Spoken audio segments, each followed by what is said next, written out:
questions.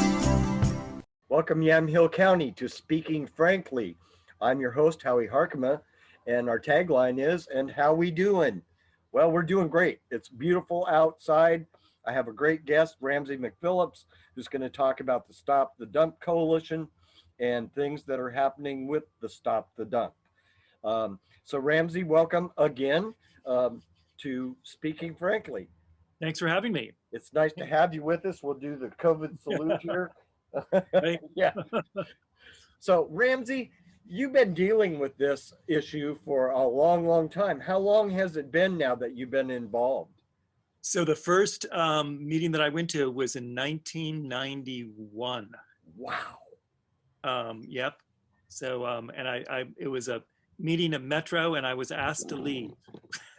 I was a little hot under the collar because they were deciding whether or not to expand the landfill to include out of county garbage, primarily Portland's garbage.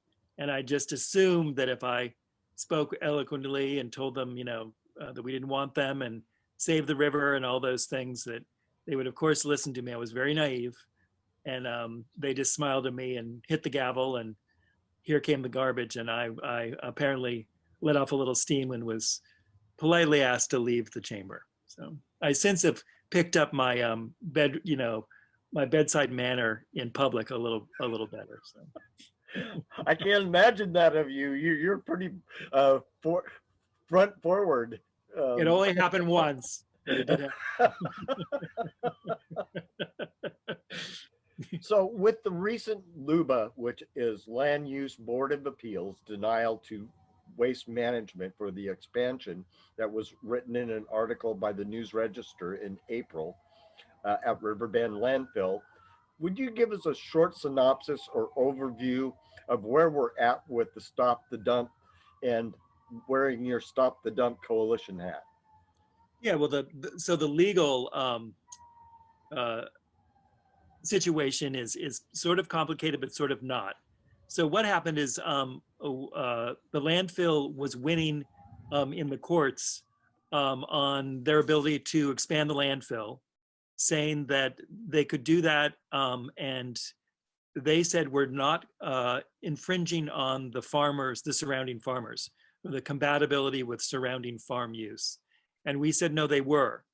And so we took it all the way to the Oregon Supreme Court, which is very rare to happen in Oregon land use courts because we have our special court, the Land Use Board of Appeal, and the Oregon Supreme Court usually says they'll take care of it in that special court.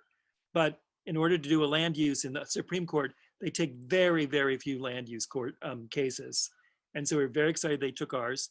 And sure enough, they overturned all of the previous wins that the landfill and Yamhill County, who was with them, were suggesting they had rights to. So in that decision by the Supreme Court, they didn't say you can't have your dump. They said the decisions that the county had made were wrong and that they needed to readdress them. So it came back to the county, and the county readdressed, looked at the issues, had more hearings. And sure enough, after we presented our information again, the commissioners, for the first time since 1991, voted that yes, the problems of the large landfill were not compatible with the surrounding farmland, and that the landfill should not have the right to expand. So that went to, that was a decision that the county voted on. And the landfill didn't like that. So the landfill decided to appeal it. So the interesting part is when the commissioners voted to not allow the landfill to expand, that was a change in the county's decision. Because remember, always before they decided they wanted to expand. So the county all of a sudden had to go from defending waste management and an expansion of a dump to defending the new commissioners and no dump. So we went to LUBA, and LUBA immediately said you will have a decision very soon, which was kind of odd. Like that was our first sign that things were looking good for us, because normally they take quite a bit of time. And they came back, sure enough, with a sort of a slam dunk decision saying Yamhill County had analyzed all of the evidence correctly. There is a lot of significant issues with the landfill to the surrounding farmers, and that no, The decision was correct, and you may not expand the landfill. So that's where we're at today, meaning that Waste Management, should they wish, can appeal to the Oregon Court of Appeals, take this whole thing higher to the next level. And if they were to lose there, they too may ask, as we did, the Oregon Supreme Court to take up this issue. But remember, the Oregon Supreme Court doesn't really take land use cases there very often. And the case that they did take with us would have had far-reaching ramifications to all farmland, regardless of whether it was a landfill that was trying to infringe on them, because it was about whether or not a large commercial entity would have significant impacts on surrounding farmland. So the decision that's happening now with litter on my farm, basically, is which, that was sort of the determinant significant damage that was happening. That's not issue enough for the Oregon Supreme Court to take up. That's just Ramsey McPhillips being damaged, not all farmers in the state being damaged. So the chances of them getting into the Oregon Supreme Court are limited. But the decision by LUBA that just came down, telling them that they couldn't expand, was very, I'll air quote this, snarky. It was like, what the heck are you still coming back to us for, Waste Management? This is ridiculous. You're wasting time. The decisions have been made by the Oregon Supreme Court, and the land use courts, and Yamhill County. So drop it. We don't really want to see you again. But Waste Management being Waste Management, they don't care.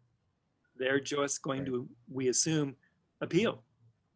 The decision was made very clearly that it would be hard for them to reapply with a whole new application, because they said that the problems you have are systemic.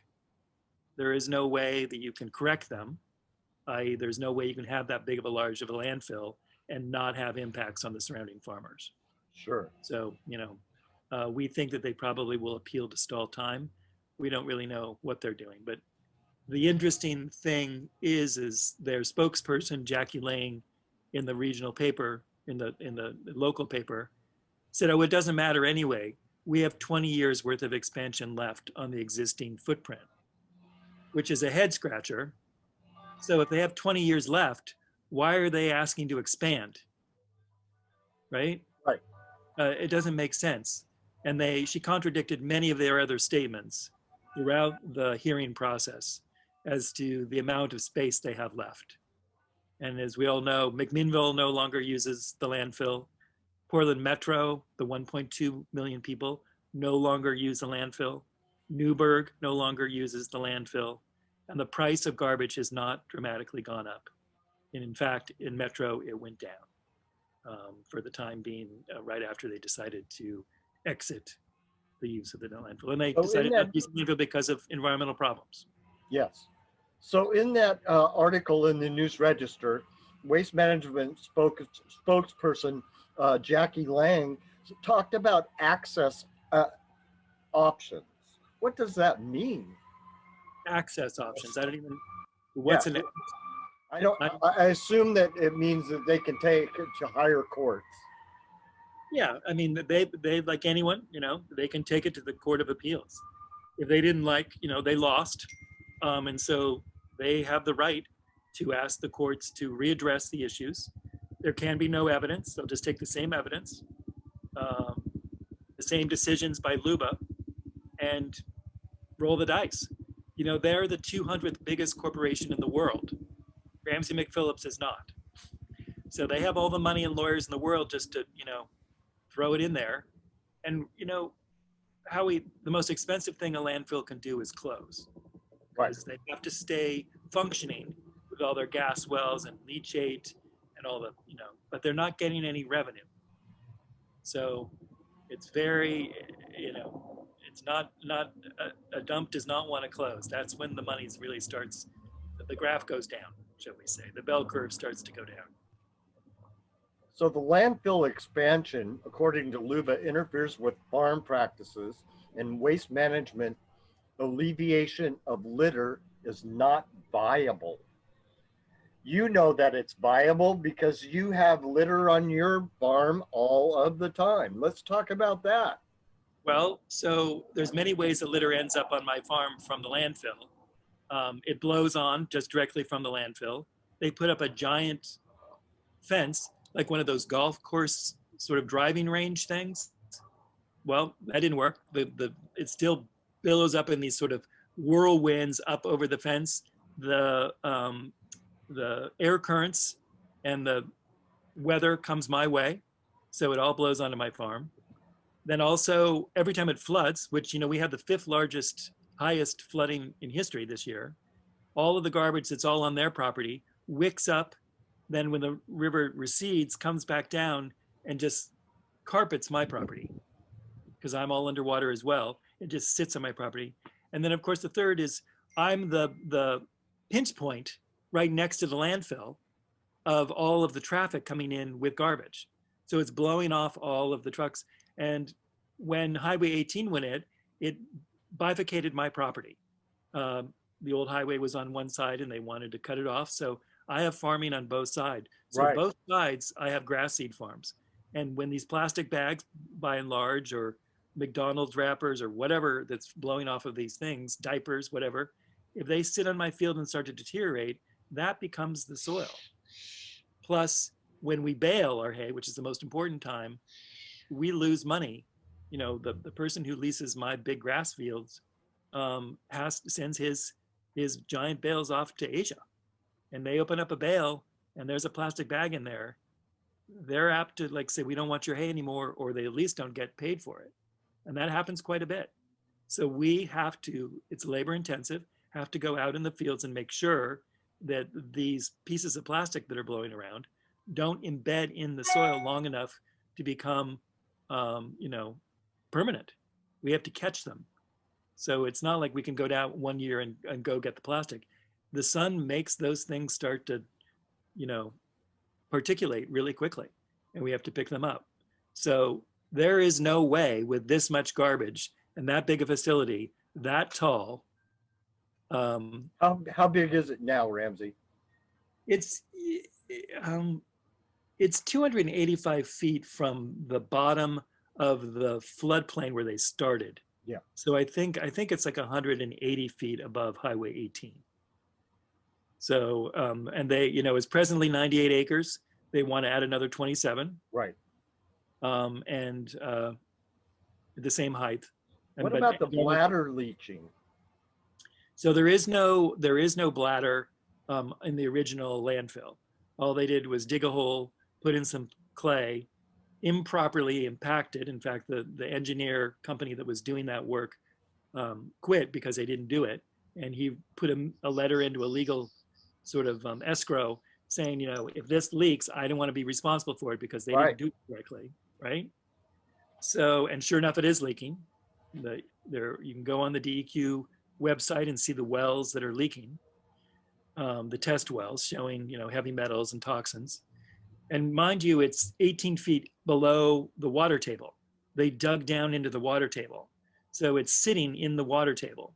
So every time the river wicks up, it's picking up all the toxins and then just flushing them down the river. And then on top of that, they did put the RCRA, which is the nomenclature for the federal agency regulation, bladder on top. So there is a layer on top.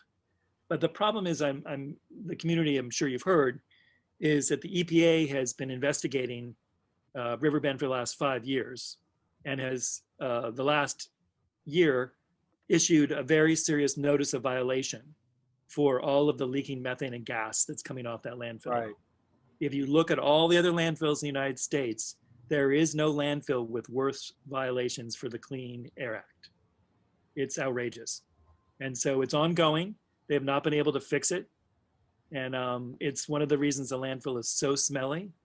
The smell is not methane, but the methane is a gas that's sort of moving the sulfur nitric smells around. So it's a really, really serious issue that the EPA is currently investigating and being very close-lipped about. So the landfill expansion, according to LUBA, is a serious violation of Clean Air Act at Riverbend. So what does that mean specifically? So there are regulations for every landfill in the country to inhibit the leaking of gas. So they have very elaborate gas well test systems, gas flares. And in our case, which is pretty cool, they have these generators which collect the gas and produce energy. So the problem with Riverbend, unfortunately, however, is where it's located. This landfill is in a riverbed below water grade in one of the rainiest places in America, right? And in a floodplain. In a floodplain, right? So every time it floods or we have big rains, these gas wells get compromised. Meanwhile, in order to put in a gas well, you don't put in a gas well and then use it for the next 40 years. You have to drill into the old landfill periodically every year and add new wells, which means you're compromising the liner and expressing all of this gas and then all this water. And it's just this ongoing, really horrible problem. So Riverbend is in the wrong place for this very reason that it cannot, through science and technology, keep from billowing all of this meth. I mean, I like to say, it's DQ seems mildly concerned about it. They say it's the EPA's problem. They won't really tell us what they're doing or what's going on. Now that Yamhill County seems to be more interested, there is more concern. But I recently was, speaking somewhere and said, Oregon is addicted to meth. And everyone's like, what? I said, methane. Yeah. Right? Right. We are a landfill state. We take all the garbage of Boise. We take all the garbage of Seattle. So all of that decomposes and goes into the Oregon airshed, right? So, and what do those tonnages do? They produce a tipping fee. And where does that tipping fee go? It goes to waste management and to the Department of Environmental Quality. That's how the Department of Environmental Quality is funded, through landfills. So extrapolating my joke, platitude, DEQ is addicted to meth, Yeah. right? That's how they are paid, through the decomposition of waste that's taken in from all over the Pacific Northwest.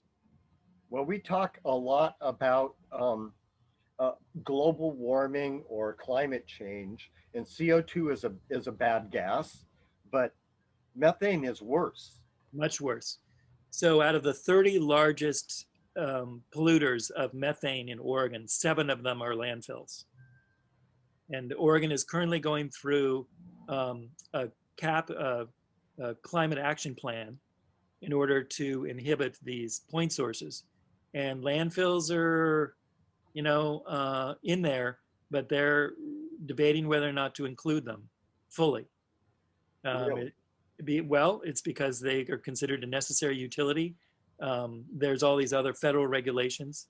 So the state, hopefully is going to do the right thing in this action plan and really push back on landfill gas, because there are so many other ways of dealing with the waste that does create the gas, right? That's green waste. Anything with a cell will break down, and especially in a aerobic situation in a landfill. That's what's creating these huge, huge, huge pollution sources. So Waste Management says that it can continue to operate at Riverbend for the next 20 years to reach capacity. What would that cause in McMinnville if they were able to do such? So that doesn't make any sense given what the data shows from the Department of Environmental Quality, which has a capacity inventory of what the landfill is allowed to take in and what is left based on the air space that they've already filled up. So we don't know where that statement came from. It's a very, very strange statement. So maybe they could stay open for 20 years and take in a thimbleful of garbage. Where that would come from, once again, McMinnville, Newburgh no longer send their garbage there. People do drive into the landfill at this point. All the time. You may drive in landfill. But the thing is, Howie, there's a transfer station in McMinnville. You can drive your garbage right into Lafayette. It goes into a big, giant area. It's compacted right away, and it's taken to Coffin Butte. And no more price. It's no more expensive to take the transfer station in McMinnville than it is to take it to the dump. So this whole issue of need, that we need the landfill for local use, for local business, is not true. There's no need left. It solely is functioning for the corporate interests of a Texas, company. Really. Portland doesn't need it. Newburgh, McMinnville doesn't need it. The citizens of Yamhill County don't need it. Only Waste Management, who's put in a huge amount of money and But millions and millions of dollars fighting me and Stop the Dump Coalition. but They if need. you create enough fear that something might go away that impacts you, then it's a psychology effort on Waste Management's end. It's I've been doing this for decades, and as you know, I wasn't everyone's favorite person because I was suggesting that the landfill should close. People felt perhaps selfishly so that I could just save my farm, and that they felt, well, Ramsey needs to be sacrificed, unfortunately, because we have to have cheap and efficient and local garbage disposal service. That was a good argument. I understood that argument. So I took it upon myself to prove them wrong, that there were other options. So what happened when we finally convinced Portland Metro and McMinnville to leave for environmental reasons and for Ramsey, right? My Right. farm is the farm Right. of legal standing, right? They had to leave because of this farm, Century Farm. right? That they could have, they never offered to buy me out. They never offered to fix it on my farm. They never offered to work with me. They just have fought me in the courts. It's my farm is the one that stopped them. So what happened when everyone left? Let's look at the price of garbage. Metro's garbage went down when all of the other companies found out that the assumed cheap, low-level Riverbend was gone. They all had to fight.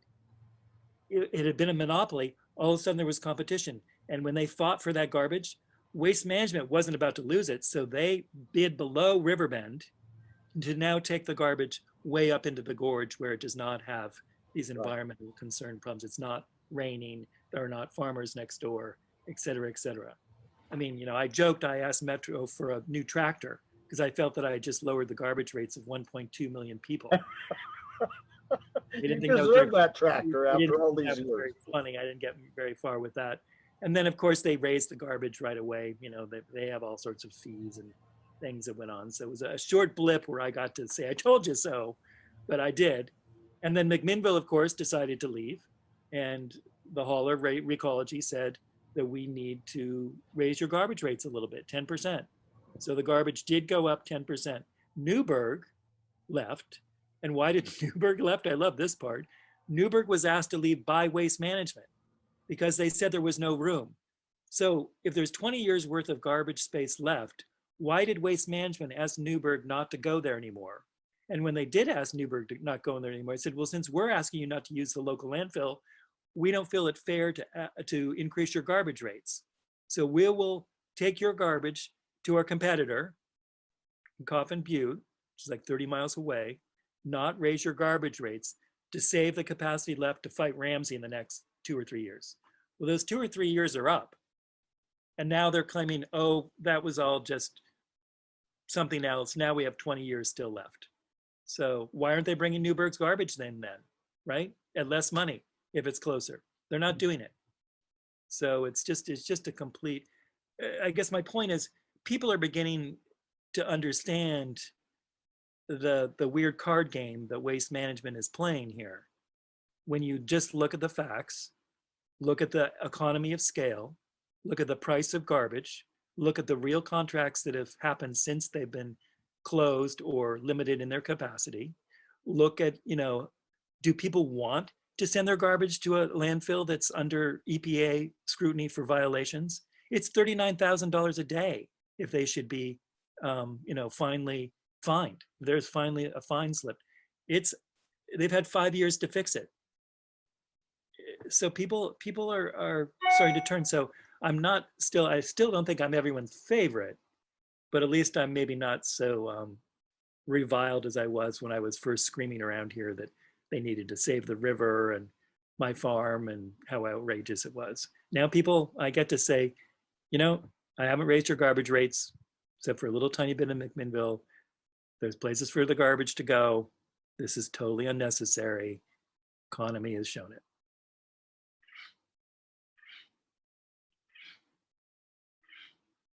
You're muted, I think there, Howie. So how many appeals and denials does it take to kill a giant like Waste Management in this issue? So the beautiful thing about Oregon, Howie, is the land use court system. So there are statutory times in which we all have to appeal and present our opinions and briefs. There's amounts of money. There's that are, limiting the cost of it. We've spent over probably close to $1 million over the course of this fight that we have raised from various entities. I certainly have not paid $1 million. Very generous donations from a lot of the community who really believe that the landfill is an inappropriate use of farmland. Waste Management, of course, has spent far, far more, really a lot of money. But if we were in California or if we were in Texas, this fight would have been over long ago.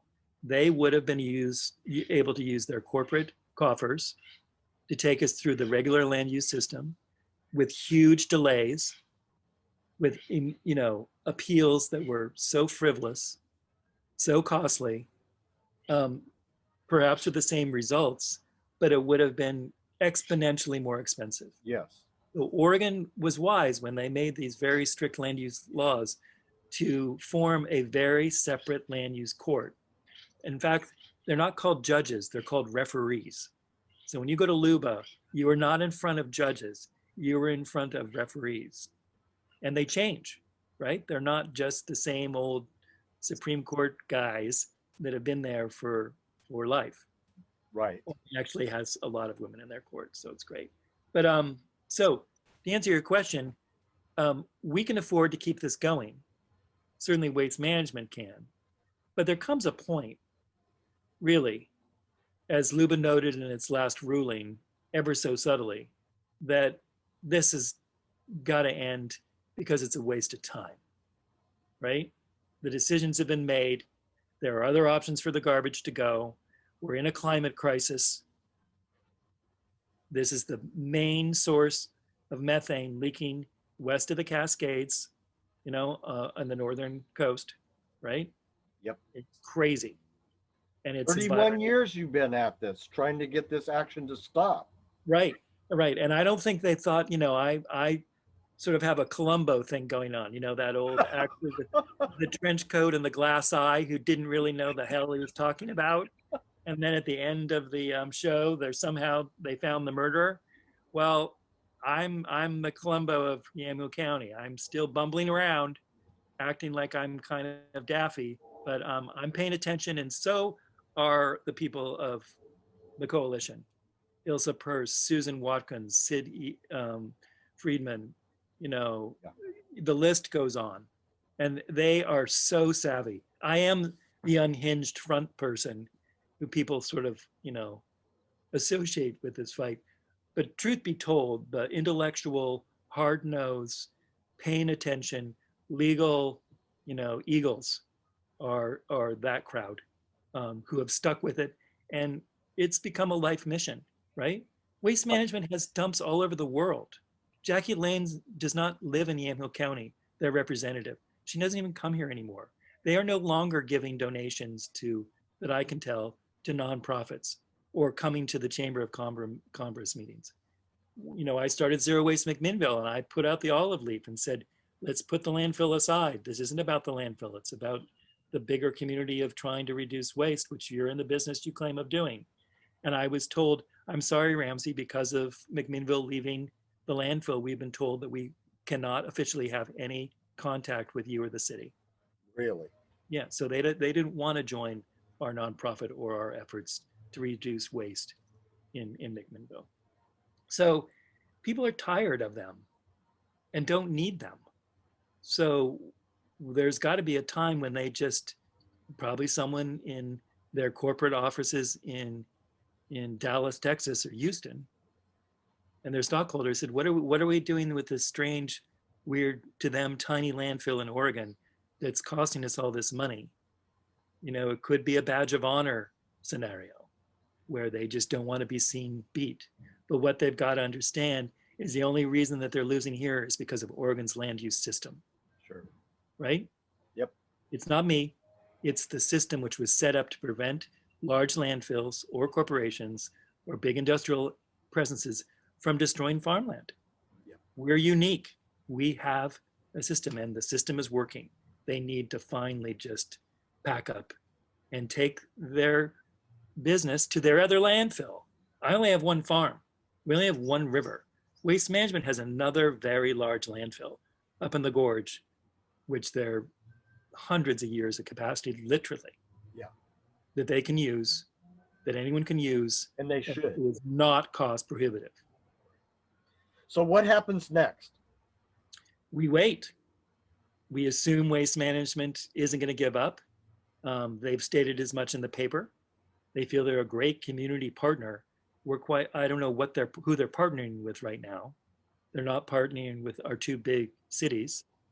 They're not partnering with community participation in any of the other issues relating to our well-being, right? Yep. They are creating some jobs at the landfill, which is great. But that landfill has to stay open for 30 years after it closes in order to take care of all those issues. So the GM, many of the workers, they will at least have 3 decades where they're still going to have employment. So what happens when they finally pull out and those 30 years are up? What's going to happen with that? So they have to petition. They have to petition the Department of Environmental Quality to see if everything is completely clean. There's no gas. There's no chance of leaking. Everything's gone and tidied up. That never happens. So 30 years is just a statutory date. But in 30 years, there's no way they're going to be able to leave. They're going to have to oversee that thing under the umbrella of the regulatory agencies for 100 years. They can't leave. They won't be. This has been a great conversation, Ramsey. Thank you so much for being on today and expressing what you've been involved in for, 31 years. And all of the people that help you and assist you in this endeavor, and the $500,000 that you've spent, or what is it, $1 million or a half a million? Yeah, we're close to $1 million. We've raised close to $1 million with, and we don't spend our money frivolously. We like to have money in hand, or we have to as a board. Sure. As the board has to have money in hand before we go forward in the courts. That's what Waste Management has cost us. Yeah. But when we show up with one lawyer who's doing a somewhat reduced cost simply because he believes in us and well, somebody had to do the next right thing, and you did. Right. Back in 1991. Thank you for the long endeavor that you have pursued in this. Well, it's working. We're going to close it down, and there are replacements such as zero waste, and all these interesting, fascinating things to take waste and do things with it that help with climate change rather than exacerbate it. Exactly. Thank you so much for being on today. Thank everybody for watching, and we'll see you next time. Thank you, Howie. Our COVID salute. Thank you very much. Thank you for covering the issue. You're welcome. Thank you. Bye-bye. Bye.